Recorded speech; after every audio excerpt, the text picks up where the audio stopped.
السلام علیکم ناظرین، دنیا میں نظر آنے والی کوئی بھی چیز بے فائدہ یا فضول نہیں، بلکہ ہر چیز کی پیدائش کا کوئی نہ کوئی مقصد ہے۔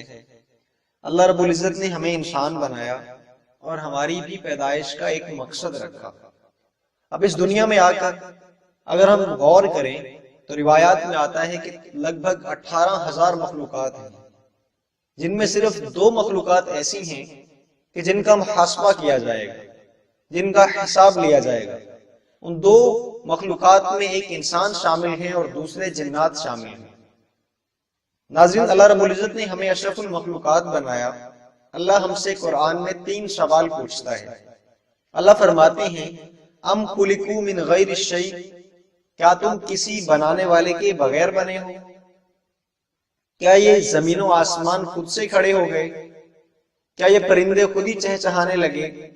کیا کبھی آپ نے دیکھا یا سنا کہ لوہا 1000 سال پڑا رہے، وہ پڑا پڑا تلوار بن جائے گا، وہ چھری بن جائے گا، وہ چاقو بن جائے گا، لکڑی پڑی پڑی دروازہ بن جائے گی، لکڑی کی خود ہی سے کرسیاں بننا شروع ہو جائیں گی؟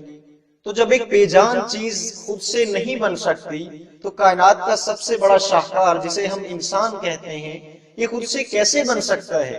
تو پہلے سوال کا جواب ہم کہیں گے کہ نہیں، ام خلقوا من غیر الشیء، کیا تم کسی بنانے والے کے بغیر بنے ہو؟ تو ہمارا جواب ہوگا نہیں، کسی نے ہمیں بنایا ہے۔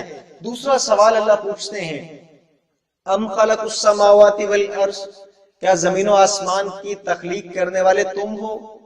کیا یہ زمین کو تم نے بچھایا؟ کیا اس آسمان کو تم نے بلندی دی؟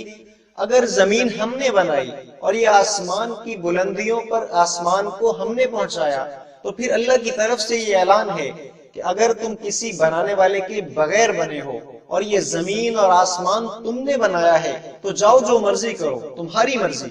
لیکن اگر ہم یہاں پہ بھی کہنے پر مجبور ہوں کہ نہیں، زمین ہم نے نہیں بنائی، آسمان کو ہم نے کھڑا نہیں کیا، تو ہمیں یہ سوچنا ہوگا کوئی ہے جس نے اس زمین کو بچھایا، کوئی ہے جس نے اوپر تلے ان 7 آسمانوں کو کھڑا کر دیا اور بغیر ستون کے کھڑا کر دیا۔ ناظرین، تیسرا سوال اللہ ہم سے پوچھتے ہیں ام ہم الخالقون، کیا تم اپنی ذات کے خالق خود ہو؟ کیا تم نے اپنے آپ کو خود بنایا؟ تمہاری آنکھوں کا رنگ، تمہارے نیم نقش، تمہارا ناک، تمہارے کان، یہ سارے کے سارے اعضاء جو تم نے ملے ہوئے ہیں، کیا یہ تم نے خود سلیکشن کی؟ کیا تمہارا انتخاب تھا کہ تم ایسے بنتے؟ اگر ان تینوں سوالوں کے جواب دینے میں ہماری انسانیت والی معراج قاصر ہو جائے اور ہم ان تینوں سوالوں کے جواب نفی میں دیں کہ نہیں یا اللہ، ہمیں اتفاق سے ہم نہیں بنے بلکہ ہمیں کسی نے بنایا ہے، زمین و آسمان ہم نے کھڑا نہیں کیا بلکہ کوئی ہے جس نے اسے کھڑا کیا، ہم اپنی ذات کے خود خالق نہیں ہیں، کوئی ہے جس نے اسے بنایا ہے۔ اللہ رب العزت کی ان تینوں سوالوں کے جواب اگر ہم ہاں میں دیں تو اللہ کی طرف سے کھلی چھٹی کہ جو مرضی کریں۔ لیکن اگر تینوں سوالوں کے جواب دینے سے ہماری عقل قاصر آ جائے، ہمارا محدود دائرہ کار یہ کہنے پر مجبور ہو جائے کہ نہیں، ہم نے اپنی ذات کو نہیں بنایا، یہ زمین و آسمان ہم نے نہیں بنائے، اور نہ ہی ہم اتفاق سے بنے، بلکہ کوئی ہے جس نے ہمیں ایک مقصد دے کر بھیجا، ان 3 سوالوں کے جواب تلاش کریں۔ جس نے ان 3 سوالوں کے جواب صحیح تلاش کر لیے، زندگی اس کے ساتھ یہ وفا کرے گی کہ اس کا نام تا قیامت باقی رہے گا۔